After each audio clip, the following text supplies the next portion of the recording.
Today on How It's Made. Aluminum foil. Snowboards. Contact lenses. And bread.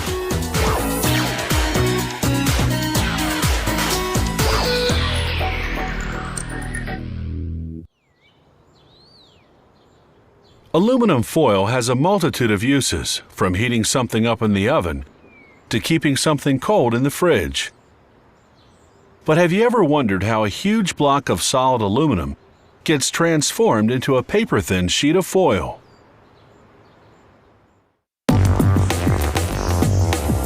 The manufacture of aluminum foil requires the repeated thinning out of a large block of aluminum. We begin by melting ingots of 100% pure aluminum in a natural gas furnace. These ingots, called pigs, are essential in alloys with zinc, titanium, and silica. It takes 3 to 8 hours to melt 30 tons of aluminum in this remelting furnace, which operates at 1,380 degrees Fahrenheit.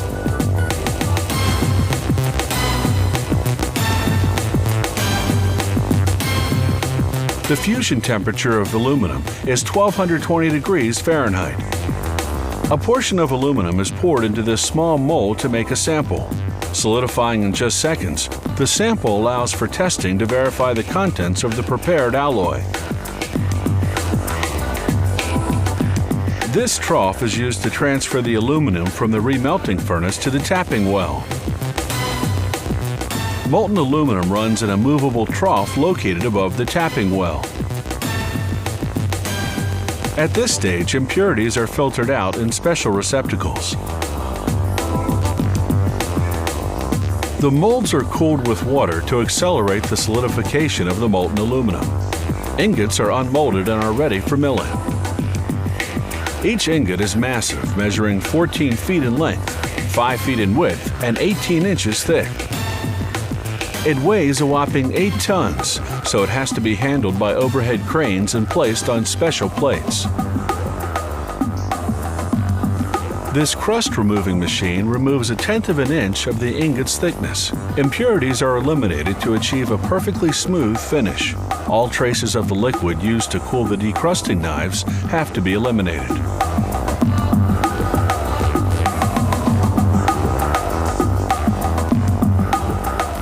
The many steps in the thinning of the ingot begin. First, the aluminum block is crushed by the hot mill rollers. Temperatures in the rollers are between 850 and 1,000 degrees Fahrenheit. Pressure on the ingot is continually verified by a technician. If the pressure is too great, the technician will lower it. The heat is so high that the ingot risks sticking to the mill's roller. To prevent this, everything is cooled with a liquid that's 95% water and 5% oil.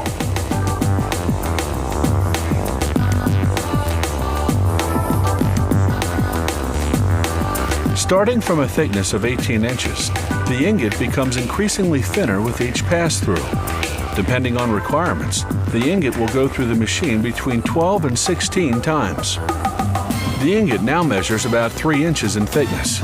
It has to get down to just 2/10 of an inch.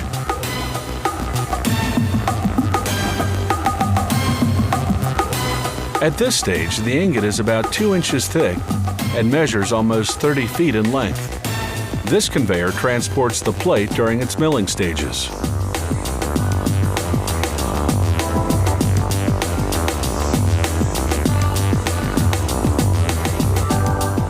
The ingot has become a sheet 2/10 of an inch thick. It is sufficiently thin to proceed to spooling, where it spools onto itself before being sent to the cold rolling mill. There, its thickness will be reduced still further. The aluminum sheet has become very thin now and risks being broken by the tension needed for cold rolling. So the sheet is doubled to avoid this breakage. One final reduction in the mill, and the sheet will have the thickness required by the customer. A liquid coolant is used to prevent the foil from sticking to the rollers. Since the edges of the foil sheet are lightly damaged and crinkled, A knife removes a strip 4/10 of an inch wide. Finally, the roll is cut to the desired width, and one huge ingot has produced nearly 8 miles of foil.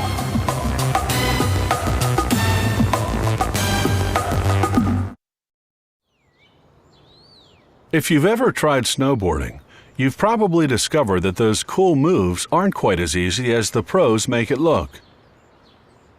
Learning to maneuver a snowboard is a long and involved process, and it's much the same when it comes to manufacturing these surfboards for snow.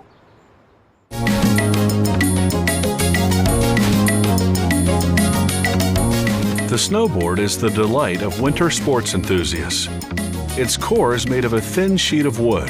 Various kinds of woods are used depending on the type of board being made. Bindings have to be firmly attached to the board. Holes are drilled for inserts, to which bindings will be secured. A template allows the holes to be precisely drilled. Planing reduces the board to the required thickness. A thick board is obviously more rigid than a thin one.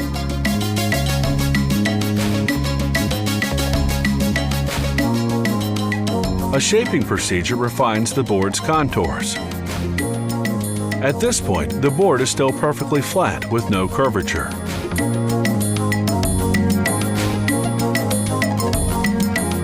The boards are then stored upright to await the next step.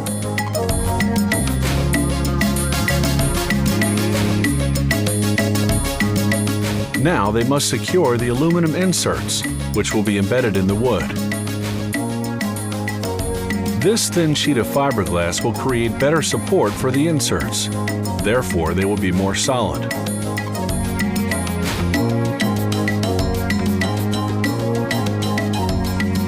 To make working on it easier, the board is securely held in place by clamps. Epoxy, an extremely strong adhesive, often used with composite materials, is applied to the fiberglass at room temperature. It is essential to remove any excess epoxy, as well as eliminate all air bubbles so there will be a good adherence.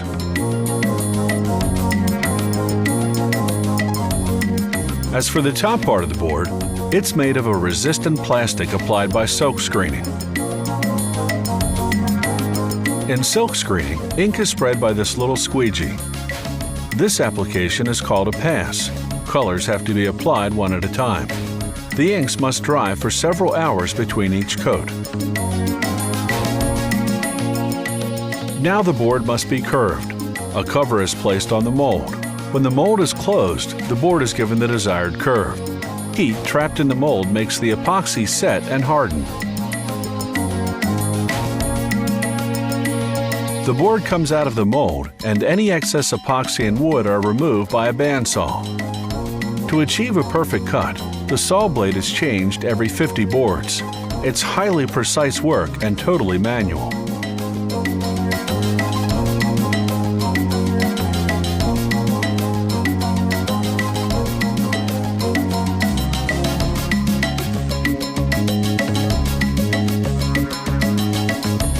They apply again by silk screening another coat, then another color, this time red.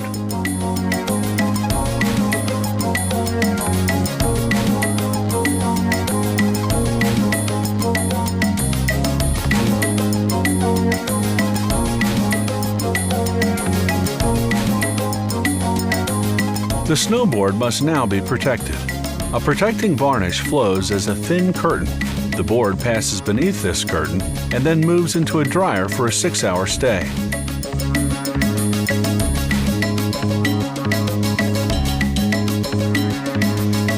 Sanding removes surplus varnish from the edges of the board.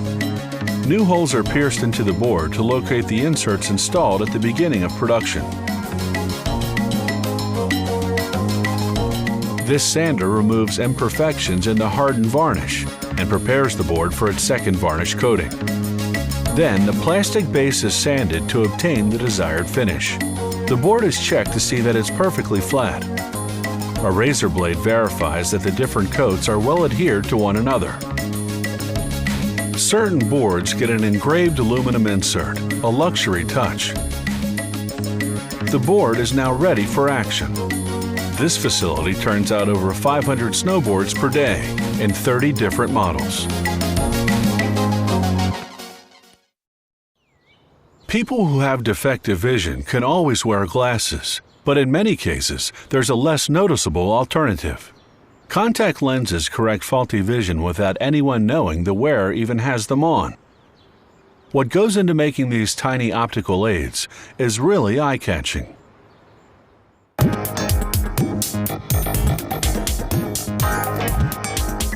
Contact lenses have been in existence for over a century.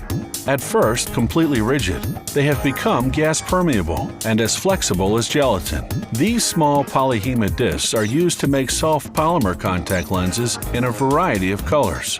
We see here a patient's prescription, essential to the fabrication of lenses. The process begins with the data processing control of the shaping. Data is supplied by a computer, which controls a digital lathe. They begin by shaping the inner curvature of the lens. This digital lathe, rotating at 6,000 revolutions per minute, is equipped with an industrial diamond. It shapes the inner surface, the part that touches the cornea. It must be free from any abrasions and imperfections, and is polished with a superfine abrasive paste. Polishing is a crucial step because it assures excellent comfort and perfect vision.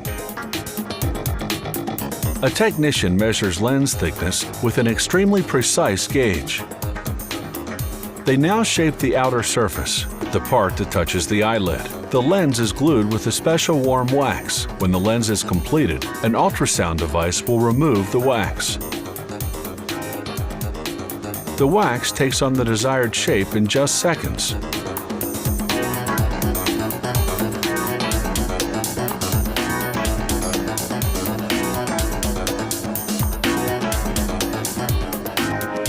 The comfort of a lens is also determined by its thickness. It must be as thin as possible while retaining sufficient solidity. They begin by shaping the outer diameter of the lens, which takes only a few seconds.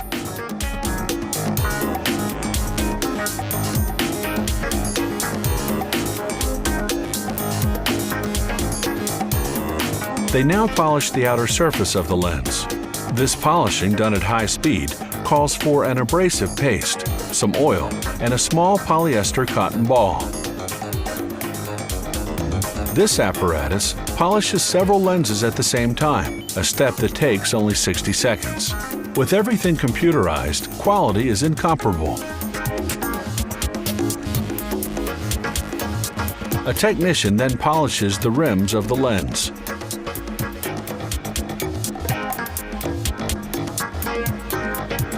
The polymer is hydrated to make it flexible. Lenses remain immersed in a balanced pH saline solution for 24 hours.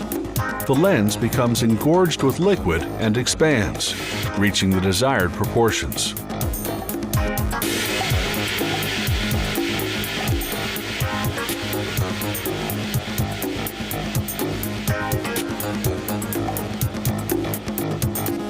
This optical topographer is used to verify through color distribution whether the spread of optical power in the lens is precise enough to assure perfect vision. And now we proceed with another important testing procedure. The soft, fragile lenses are always handled with the greatest of care. This unit, called a frontofocometer, is a metering device which verifies the optical precision of the lens.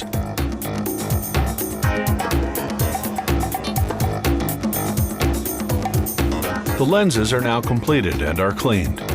They're stored in containers filled with a salt solution. This little vial that we might find at optometrists is sealed with a silicone cap and another of aluminum.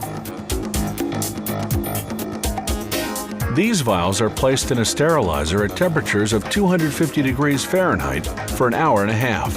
The contents will remain sterile for up to 7 years if not opened. The production of a lens involves 14 steps. If we exclude the rather lengthy hydration process, actual lens production requires only 15 minutes. They can produce almost 1,000 contact lenses per day, all made from these tiny colored discs.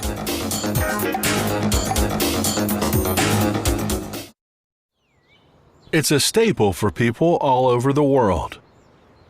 Smothered in butter and jelly, or dipped in gravy, it's a delicious treat that's hard to resist. And we're willing to bet you can't resist the opportunity to find out what goes into the making of your daily bread.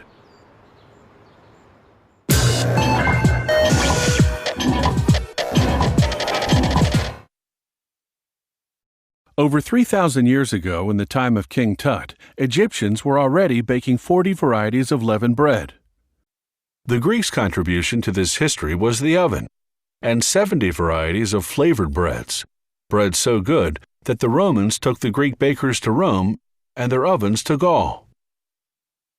By the Middle Ages, bread had become the primary food of Western Europe.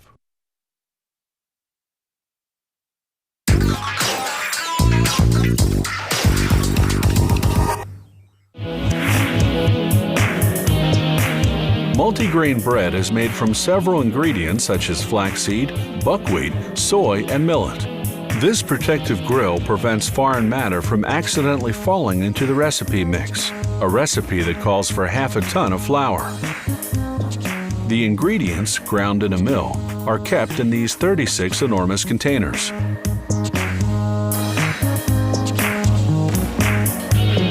We begin by mixing the ingredients together. These kneading troughs are used to ferment the yeast, a step which takes 3 hours. The fermenting yeast makes the dough rise considerably.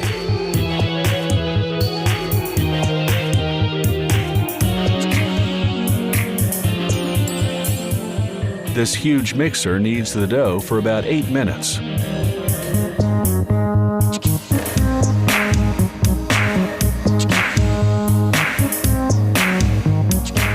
When thoroughly homogeneous, the contents are emptied into a large tub. The dough weighs a little over a ton.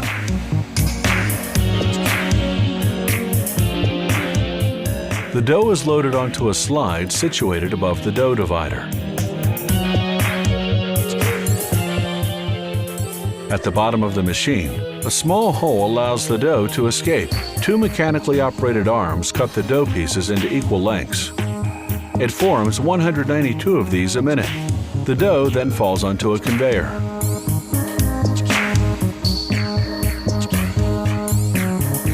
Here, dough pieces are rolled into balls, which can be more easily worked.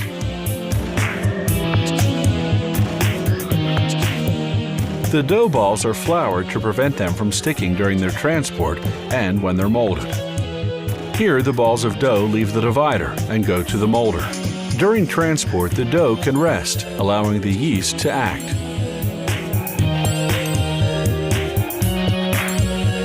The dough is then folded and rolled.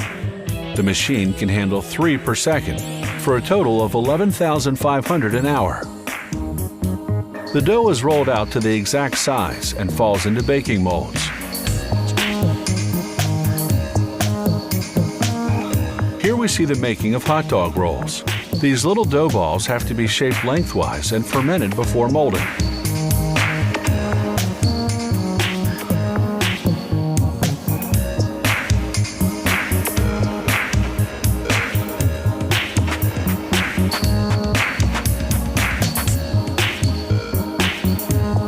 Here the hot dog rolls are being machine molded. Dough pieces must not touch one another, so they're spaced apart by a small mechanical arm. Now we go back to multigrain bread production. Squatted down at the bottom of the molds, the dough pieces go into the prover, where they rise for an hour at 110 degrees Fahrenheit and at 70% humidity. Then they bake for 20 minutes at 490 degrees. When finally baked, the loaves end up with a nice golden color.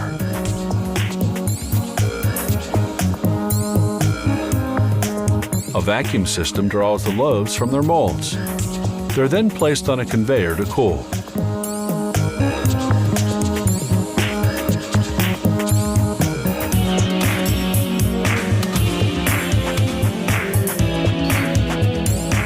A guidance system takes care of carrying the breads to various sections of the bakery. When well cooled, breads go to the slicer, which cuts 65 loaves a minute. They are sliced by 7-foot wide and 16-inch long steel saw blades. These blades are changed every 2 weeks.